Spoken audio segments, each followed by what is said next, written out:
ESP 256. It's the aged one that they had that I've modified. So I saw a lot of reviews on these guitars, and I ended up picking this one up for 300 bucks used from one of the online places. So it came in like still with the plastic on the pickup covers and the the string tag thing hanging from the neck and all that shit. So 300 bucks. And the finish that was on it, I really didn't like the finish that was on it. It was a layer finish, and then they had put some stain on it, and then they had kind of sanded the stain off in spots to make it look like it was worn, and then they put another finish on top of it. So it really looked kind of cheap. It's one of these things that if you don't do it right, it just looks like shit. So they didn't do it right, and I took it off. But I ended up fucking it up myself, because I thought this was a 1/4 inch maple cap that was on it. I popped one of the pickup. Yeah, I done it again. Hit the microphone stand. Anyway, I popped one of the pickups out and I had a look, and I thought it was a 1/4 inch cap all the way through. So I ended up sanding the finish off, and you can see the piece of flame maple that was underneath here, and that flame maple is all the way from top to bottom, from one edge to the other edge, and it is perfect. It's perfectly symmetrical. It's perfectly spaced. It's almost too perfect. Like like about 15 years ago, they were introducing those photo flames, right? Which was a picture of a really nice piece of flame glued to the top of the guitar. Very cheesy, but anyway, I thought that's what it was. But I popped the pickup out, and sure enough, it was an actual piece of wood. So I took the finish off, and I was doing fine until I started putting the sunburst on it that I wanted to do. And I went over the whole thing with a die, and then started to take off the areas that I wanted to highlight, and ended up taking off too much. And this is the mahogany body had started to come through. So as soon as that happened, the project was over. So I just finished it up and went over the top of it with a amber French polish, an amber shellac. And the amber shellac, if you're in the process of doing anything like a garnet shellac, will come out to be a very vintage, like an aged kind of nitrocellulose. If you're wanting to refinish something, it's kind of tricky to put on there. If you can do it right, it looks really nice. Anyway, that's where I was with that. But in the process, one thing to note, because I read lots of reviews about various problems and issues and stuff. So the output jack just gave out completely and stopped functioning within 4 or 5 days. It came loose, I tightened it. It came loose, I tightened it, and then it just wouldn't tighten anymore. So that would be a bit of a piss off. I had all the tools, and I had a couple of spare jacks in the workshop, so I just replaced it. But for someone that didn't have that at their disposal, to buy a guitar and then within 3 or 4 days not have it functioning, either having to send it back to the manufacturer or something, that would be a piss off. So and then all the rest of the electronics I've swapped out. The push-pull thing is gone. I've got a pearly gates in the bridge here and a 59 in the neck. All new wiring, all new potentiometers, all that stuff. So and I've got an orange drop capacitor on the tone here. So the end result is what you hear here. It's going through the Jet City and into the isolation cabinet.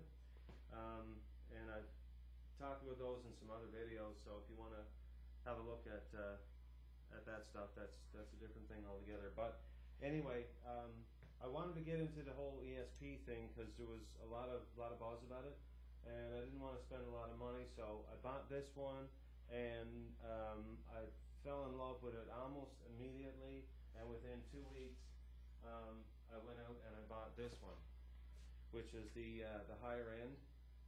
the EC1000, and I'll talk about that one in the next video. But this one here seems to be my go-to guitar all the time. It's got such a beautiful shape to it, and it is so resonant when you just, without it plugged in. It's so bright, and it rings so well, and there's so much sustain to it. It's just a wonderful instrument. It's very light. It's light like a medium weight Stratocaster. Very thin compared to a Les Paul. The neck is a modern kind of thinner kind of neck with a 10-inch radius on the fingerboard and extra jumbo frets.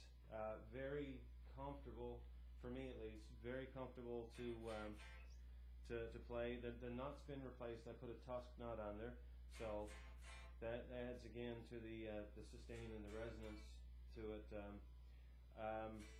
The fingerboard, I've stained the fingerboard a darker. It still shows the rosewood grain and the figuring in it, but a lot of the rosewood that they're using nowadays from India and places like that is a lot lighter than your Brazilian rosewood. So you know, I really kind of like a darker rosewood, so I end up staining it, and then it just makes the inlays pop out a little bit better. One of the common complaints is the tuners, that they can't keep them in tune, and I have no complaints. I haven't ran into an issue with them.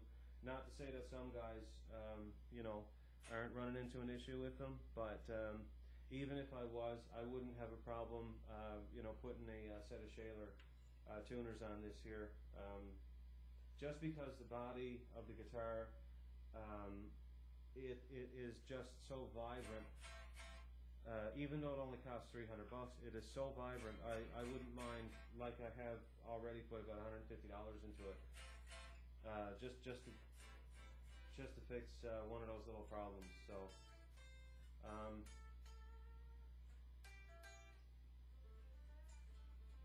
so if anyone's interested in these LTD, these ESPs, they really are nice. I mean, I was all over the Ibanez for the most bang for your buck, but I don't know. I'm starting to take another look at it because these things are so nice.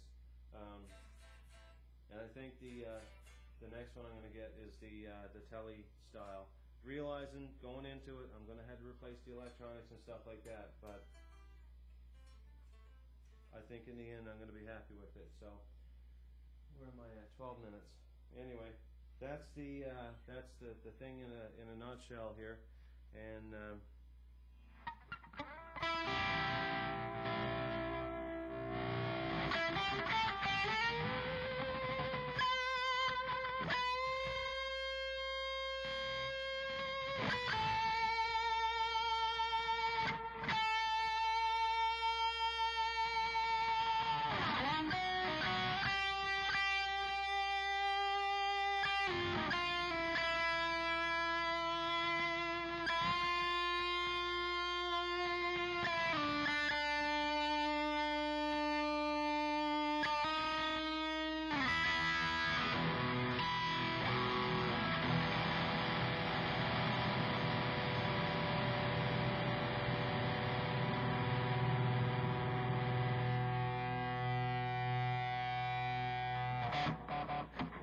going through the isolation cabinet, so there's no vibration from the speaker going through the guitar. This is just natural sustain of it. If the speaker was activated and if it was like sounding through, and the guitar was picking up the vibrations and it provided a bit of a loop, and it would sustain even more. But that's just the guitar sustaining by itself.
So anyway, that's my take on the 256.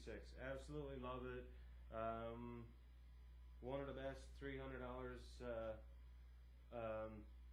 Certainly one of the best values that I've got for a guitar, and I've gotten some pretty good deals, but this is right up there. So, and I don't think it's going to be my last ESP. Beautiful guitars.